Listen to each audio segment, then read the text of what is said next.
ওয়ালাইকুম আসসালাম। কি অবস্থা খালা, ভালো আছেন আপনি? জি স্যার, ভালো আছি স্যার। স্যার একটু কথা ছিল আপনার সাথে। ও আচ্ছা, কি খালা, কি বলবেন বলেন। স্যার আমি আপনার ওই বাড়িতে গেছিলাম, ছোট স্যার আমাকে অপমান করলো অনেক ঈদ বোনাস চাওয়াতে। আরে আপনি এগুলো কি বলতেছেন?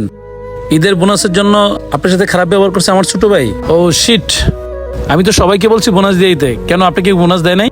না স্যার, আমাকে বোনাস দেয়নি। আমার একটা ছেলে স্যার মাদ্রাসায় পড়ে, আরেকটা ছেলে স্কুলে পড়ে।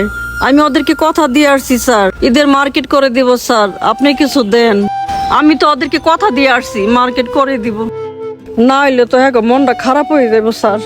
আর আপনি তো প্রতিদিন দেন স্যার আমারে, আপনার উপরে স্যার আমার একটু ভরসা। স্যার আমি জানি স্যার আপনি আমাকে ফিরাইবেন না স্যার। আচ্ছা ঠিক আছে, আপনি এ নিয়ে টেনশন করেন না। আর আপনার ছেলে মেয়েকে নিয়ে 1 2 3 4 5 6 7 8 9